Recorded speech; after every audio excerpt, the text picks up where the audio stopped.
आप सब अच्छे से होंगे। आज का जो हमारा टॉपिक है वो है चैप्टर 2 संविधान का निर्माण।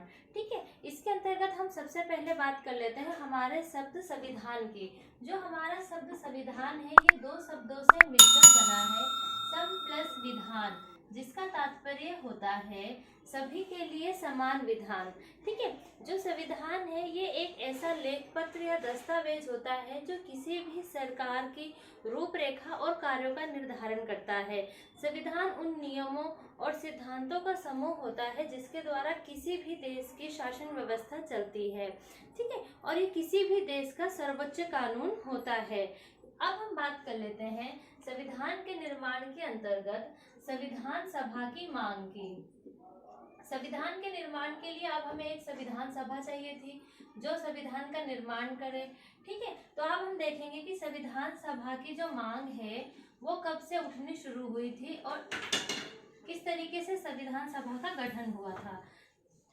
संविधान सभा की मांग के अंतर्गत हम बात कर लेते हैं सन 1934 में जो एम.एन. रॉय थे, 1934 में जो एम.एन. रॉय थे, इन्होंने सर्वप्रथम संविधान सभा के गठन का जो विचार है वो प्रस्तुत किया था। ठीक है, और एम.एन. रॉय ये भारत में वामपंथी आंदोलन के प्रखर नेता थे। वामपंथी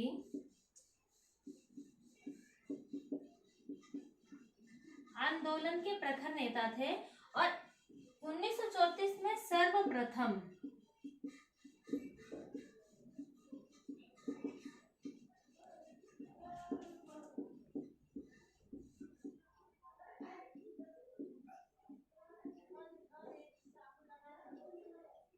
संविधान सभा के गठन का विचार इन्होंने प्रस्तुत किया था।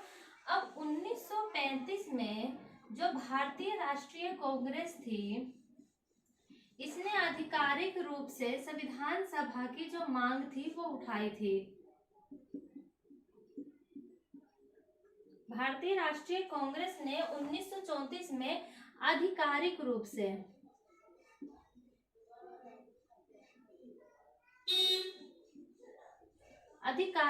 से वो संविधान सभा की जो मांग थी उसको इसने उठाया था। ठीक है, तो यहाँ पे आप एक चीज देखिए कि 1934 में भी हम सर्वप्रथम बोल रहे हैं कि संविधान सभा की मांग के बारे में कहा गया था और 1935 में भी भारतीय राष्ट्रीय कांग्रेस ने सर्वप्रथम आधिकारिक रूप से संविधान सभा की मांग को रखा था।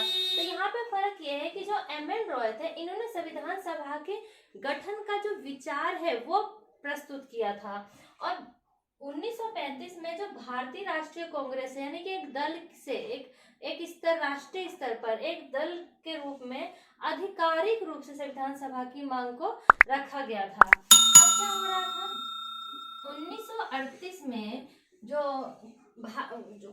नेहरू जी थे, 1938 में नेहरू जी ने भारतीय राष्ट्रीय कांग्रेस की तरफ से ये घोषणा की थी कि भारत में संविधान के निर्माण के लिए वयस्क मताधिकार के आधार पर जो संविधान सभा चुनी जाएगी उसी के सदस्यों द्वारा ही संविधान का निर्माण किया जाएगा और इसमें कोई भी बाहरी हस्तक्षेप नहीं होगा। अब ये चीज जो इन्होंने नेहरू जी ने बोली थी, तो 1940 में जो ब्रिटिश सरकार थी उन्होंने इसको स्वीकार कर लिया और इसी को 1940 का अगस्त प्रस्ताव कहते हैं। 1940 का अगस्त प्रस्ताव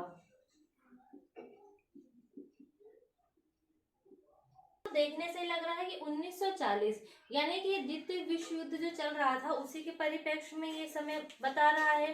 तो 1940 में जो अगस्त प्रस्ताव आया, ठीक है, यह आया द्वितीय विश्व युद्ध के परिप्रेक्ष्य में। तो इसमें क्या हो रहा था, द्वितीय विश्व युद्ध में जो जर्मनी थी उसकी असाधारण सफलता हुई थी और फ्रांस, हॉलैंड और जो बेल्जियम था उनका पतन हो चुका था। अब जो ब्रिटेन था, ब्रिटेन की जो स्थिति है वो बहुत नाजुक थी, बहुत कमजोर थी और ब्रिटेन को अब क्या चाहिए था, भारतीयों का सहयोग चाहिए था।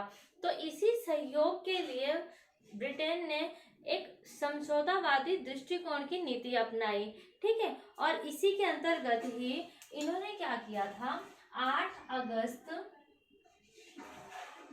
1940 को जो ब्रिटेन, जो उस समय के जो वायसराय थे लिथगो, उस समय के जो वायसराय थे लिथगो ने इन्होंने घोषणा करी थी कि भारतीयों के लिए उसी को अगस्त प्रस्ताव का नाम दिया गया। अब इस घोषणा के दो मुख्य बिंदु हैं जो बहुत जरूरी हैं। पहला बिंदु यह था कि इस घोषणा के अंतर्गत अधिकांशतः अल्पसंख्यक भारतीयों को वो सभी चीजें प्राप्त हो रही थी जिसकी उन्होंने कभी भी अपेक्षा नहीं करी थी कि हाँ ब्रिटेन भी कभी उनकी ये बातें स्वीकार करेगा, उनकी इन मांगों को स्वीकार करेगा। इसमें काफी हद तक उनकी मांगों को स्वीकार किया जा रहा था। और दूसरी इंपॉर्टेंट जो इसमें बात हो रही थी वो इसमें ये कहा गया था कि भारतीयों का भी स्वयं का संविधान होना चाहिए। भारतीयों के लिए स्वयं का संविधान होना चाहिए। यानी कि जो यह अगस्त प्रस्ताव है इसके अंतर्गत हम देखते हैं कि संविधान का जो रास्ता है वो साफ होना शुरू हो गया था। उसके बाद हम बात कर लेते हैं कि हमारा जो इसके बाद आता है 1942 में क्रिप्स मिशन। जो ये 1942 का जो क्रिप्स मिशन था ये ब्रिटिश कैबिनेट के मंत्री सर स्टैफोर्ड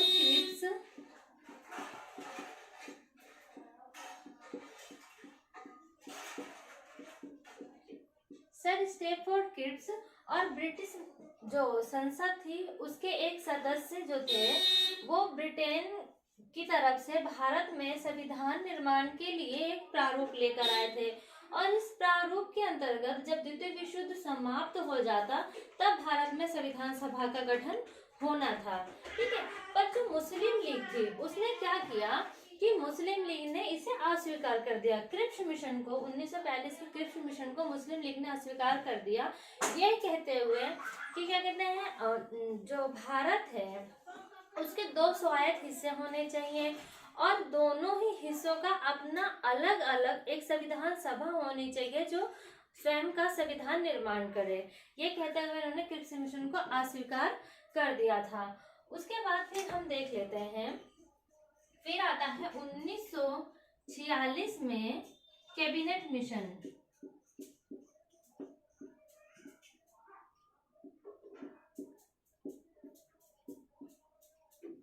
अब ये जो कैबिनेट मिशन था इसने जो मुस्लिम लीग था उसकी दो संविधान सभा यानी दो अलग अलग संविधान सभा की जो मांग थी उसको तो इसने स्वीकार नहीं करा था, पर इसने काफी हद तक जो इसने अपने प्रस्ताव रखे थे संविधान सभा के निर्माण के लिए उससे जो मुस्लिम लीग था वो काफी हद तक संतुष्ट हो गया था। अब ये जो 1946 का कैबिनेट मिशन था ये जो उस समय के ब्रिटेन के जो प्रधानमंत्री थे एटली, उन्होंने भारत में एक 3 सदस्यीय उच्च स्तरीय शिष्टमंडल भेजा था। यही हमारा कैबिनेट मिशन था। इसमें जो 3 सदस्य थे वो पहले थे लॉर्ड पैथिक लॉरेंस,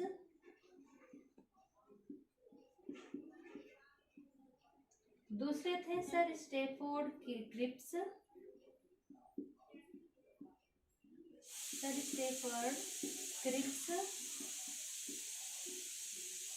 फिर हमारे थे A.V. अलेक्जेंडर।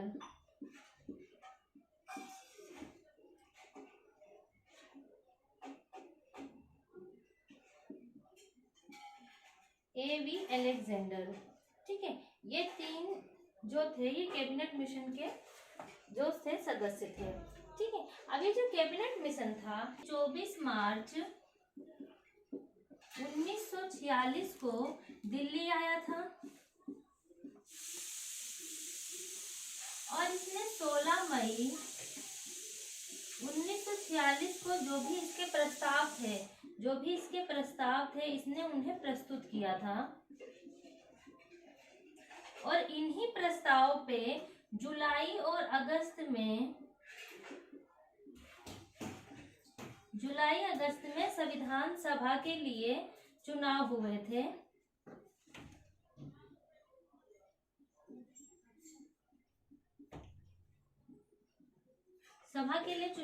थे। और नवंबर में संविधान सभा का, इसी के अंतर्गत नवंबर में संविधान सभा का गठन हुआ था। कैबिनेट मिशन जो थी, इसको कैबिनेट मिशन को कुछ विशिष्ट अधिकार दिए गए थे और इसका जो प्रमुख कार्य था वो ये था कि भारत में सत्ता का शांतिपूर्ण तरीके से हस्तांतरण किस तरीके से किया जाए, उसके लिए उपायों को तलाशना ही कैबिनेट मिशन का कार्य था। और कैबिनेट मिशन का जो प्रमुख कार्य था वो दूसरा ये भी था कि संविधान सभा के निर्माण के लिए अपनी योजनाएं प्रस्तुत करना। हमने देखा था संविधान सभा की मांग को, इसके बारे में हमने अभी विस्तृत रूप से चर्चा करी थी। अब हम इसको एक स्टोरी टाइप से जल्दी से इसको रिवाइज कर लेते हैं, जिससे हमें बहुत अच्छे से समझ में आ जाएगा। ठीक है। अब 1934 में हमने देखा था कि जो एम एन रॉय थे, उन्होंने संविधान सभा के गठन का सर्वप्रथम विचार प्रस्तुत किया था। 1935 में भारतीय राष्ट्रीय कांग्रेस की तरफ से आधिकारिक रूप से संविधान सभा की मांग उठी थी। 1938 में पंडित जवाहरलाल नेहरू ने भारतीय राष्ट्रीय कांग्रेस की तरफ से यह घोषणा करी थी कि स्वतंत्र भारत में संविधान का जो निर्माण है वो वयस्क मताधिकार के आधार पर चुनी गई संविधान सभा के सदस्यों द्वारा ही किया जाएगा और इसमें कोई भी बाहरी हस्तक्षेप नहीं होगा। अब 1940 में जो था वो ब्रिटेन ने इसको स्वीकार कर लिया था और 1940 में अगस्त प्रस्ताव के अंतर्गत ब्रिटेन ने ये कहा था कि भारतीयों के लिए स्वयं का संविधान होना चाहिए। 1942 में इसी के अंतर्गत आया था क्रिप्स मिशन, जिसके द्वारा द्वितीय विश्व युद्ध के बाद संविधान सभा का निर्माण होना था। ठीक है। इसको मुस्लिम लीग ने अस्वीकार कर दिया था, यह कहते हुए कि ब्रिटिश भारत जो था उसके 2 स्वायत्त हिस्से होने चाहिए थे और दोनों स्वायत्त हिस्सों का अपना अलग अलग संविधान सभा होनी चाहिए संविधान निर्माण के लिए। उसके बाद फिर 1946 में आया था कैबिनेट मिशन। कैबिनेट मिशन ने मुस्लिम लीग की जो 2 संविधान सभा की मांग थी उसको तो अस्वीकार कर दिया था, पर इसने संविधान सभा के निर्माण की जो योजना प्रस्तुत करी थी उससे जो मुस्लिम लीग था वो काफी हद तक संतुष्ट हो गया था। तो इस तरीके से हमने देखा कि कैसे स्टेप बाय स्टेप संविधान सभा की मांग उठनी शुरू हुई और कैसे अंततः संविधान सभा की मांग को स्वीकार करते हुए संविधान सभा का गठन किया गया। अब हम आगे देखेंगे संविधान सभा का किस तरीके से गठन हुआ। करते हैं संविधान सभा के गठन की, कि संविधान सभा का गठन किस प्रकार हुआ था, हम इसको देख लेते हैं। अब संविधान सभा का जो गठन है ये कैबिनेट मिशन ने जो योजनाएं प्रस्तुत करी थी उसी के आधार पर हुआ था और संविधान सभा का गठन जो नवंबर 1946 को हुआ था। अब कैबिनेट मिशन की जो योजनाएं थी उनकी हम विशेषताएं देख लेते हैं, जिसके अनुसार संविधान सभा का गठन हुआ था, जिसमें हम बात कर लेते हैं हमारे पॉइंट ए की, पॉइंट नंबर 1 की। संविधान सभा के लिए जो सीटों का जो निर्धारण था, सीटें जो निर्धारित की गई थी वो 389 सीटें निर्धारित की गई थी, यानी 389 सीटें निर्धारित की गई थी जिनके लिए सदस्यों का चुनाव होना था। और इन 389 सीटों का भी किस तरीके से आपस में विभाजित हो रही थी उनको देख लेते हैं। 389 सीटों में से 296 जो सीटें थी ये ब्रिटिश प्रांत के लिए निश्चित की गई थी और 93 जो सीटें थी ये देशी रियासतों के लिए निश्चित की गई थी।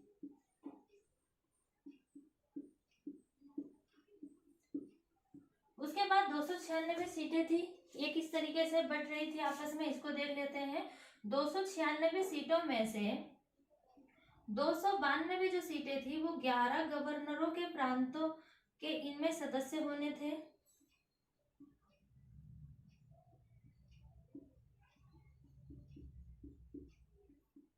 और 4 सीटें जो थी इसमें मुख्य आयुक्तों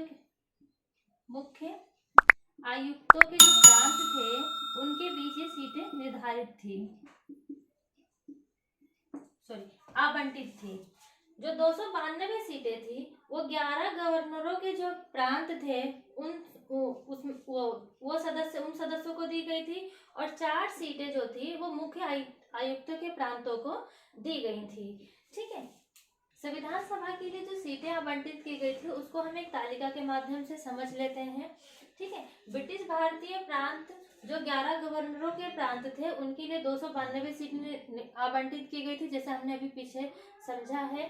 देशी रियासतों के लिए 93 सीटें आवंटित की गई थी और मुख्य आयुक्त के जो प्रांत थे उनके लिए 4 सीटें आवंटित की गई थी। तो कुल जो हमारी सीटें थी वो 389 सीटें थी। ठीक है, अब हम देख लेते हैं ब्रिटिश भारतीय जो प्रांत थे, ठीक है, 11 गवर्नरों के प्रांत थे, उनमें कौन कौन से जो राज्य थे वो सम्मिलित थे। तो मद्रास, बॉम्बे, संयुक्त बिहार, मध्य प्रांत, उड़ीसा, पंजाब, उत्तर पश्चिमी सीमा प्रांत, सिंध, बंगाल और असम 11 गवर्नरों के प्रांत में सम्मिलित थे। और जो मुख्य 4 आयुक्तों के जो प्रांत थे उसमें सम्मिलित थे दिल्ली, अजमेर, मारवाड़ा, कुर्ग और बलूचिस्तान। अब हर प्रांत और जो देशी रियासतें थी उनमें जो सीटों का आवंटन किया गया था वो उनकी जनसंख्या के अनुपात के हिसाब से किया गया था।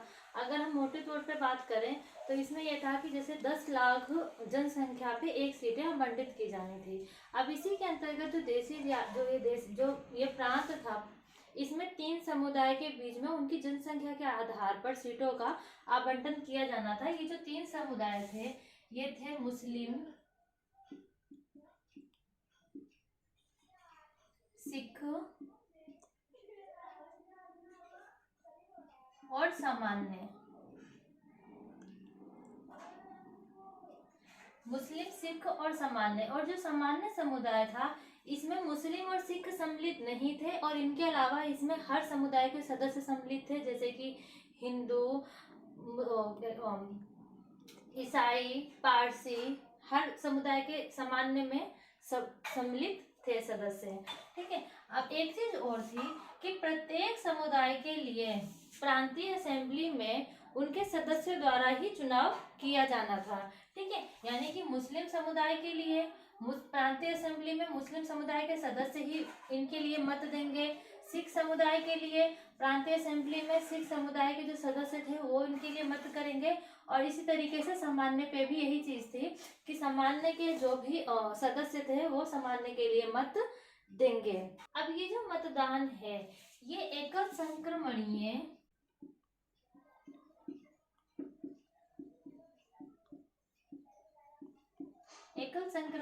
मत के माध्यम से समानुपातिक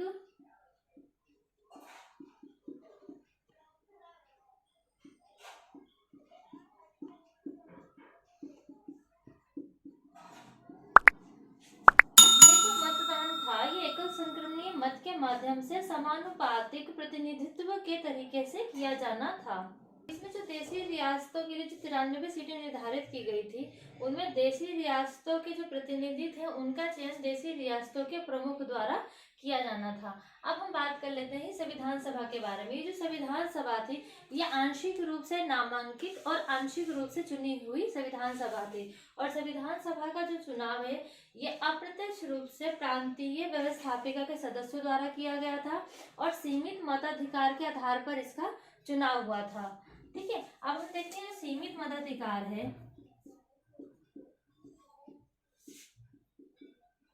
सीमित मताधिकार की बात कर लेते हैं। तो सीमित मताधिकार जो है ये 1935 का जो भारत शासन अधिनियम था, 1935 का जो भारत शासन अधिनियम था जिसके बारे में हमने हमारे पिछले वीडियो में विस्तृत रूप से चर्चा करी थी, उस अधिनियम के अंतर्गत कर, संपत्ति एवं शिक्षा, कर, संपत्ति एवं शिक्षा के आधार पर मताधिकार प्रदान किया गया था। सभा के लिए जो चुनाव हुए थे वो जुलाई अगस्त 1946 में हुए थे। ठीक है, और उन चुनावों के बाद किस तरीके से क्या उन चुनावों का क्या परिणाम है, किस दल ने कितनी सीटें जीती, हम उसे एक तालिका के माध्यम से देख लेते हैं। ठीक है, इसमें कांग्रेस ने 208 सीटें पे विजय प्राप्त करी थी और मुस्लिम लीग ने 73 सीटें जीती थी और इंडिपेंडेंट यानी कि स्वतंत्र जो सदस्य थे उन्होंने 8 सीटें प्राप्त करी थी। उसके बाद ये जो कुछ जो पार्टीज थी, unionist party, unionist Muslim party, unionist schedule caste, कृषक प्रजा party, scheduled caste federation, Sikh non Congress और कम्युनिस्ट पार्टी, इन सभी पार्टियों ने एक एक सीटें प्राप्त करी थी। क्योंकि संविधान सभा के लिए जो चुनाव हुए थे ये प्रत्यक्ष रूप से नहीं हुए थे, ठीक है, पर फिर भी इसमें प्रत्येक समुदाय सम्मिलित था, ठीक है, जैसे हिंदू, सिख, ईसाई, ठीक है, और आंग्ल भारतीय, आंग्ल जो थे, इस तरीके से इसमें प्रत्येक समुदाय सम्मिलित था। और अगर हम गांधी जी को छोड़ दें, क्योंकि वो एक बहुत बड़ा नाम थे, अगर गांधी जी को छोड़ दें, एक अपवाद लेके चलें,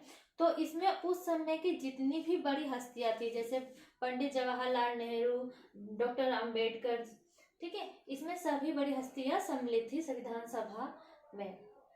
अब जो हमारी 296 सीटें थी, इन 296 सीटों पर संविधान सभा के अंतर्गत समुदाय आधारित जो प्रतिनिधित्व प्राप्त था, उसको हम इस तालिका के माध्यम से अच्छे से समझ लेते हैं, ठीक है। तो इसमें जो समुदाय था, जैसे हमने एक चीज और बात करी थी पिछले, कि क्या कहते हैं, मुख्य 3 समुदाय में विभाजित किया गया था, मुस्लिम और सिख और सामान्य। तो सामान्य में हिंदू, अनुसूचित जाति, भारतीय, ईसाई, पिछड़ी जनजातियां, एग्लो इंडियन और पारसी, ये सब सामान्य समुदाय में सम्मिलित थे। और मुस्लिम के लिए अलग समुदाय था और सिख के लिए अलग समुदाय था, और 3 प्रमुख समुदाय बनाए थे। अब इनके बीच में क्या कहते हैं, किस तरीके से जो प्रतिनिधित्व प्राप्त था, हम वो देख लेते हैं 296 सीटों पर।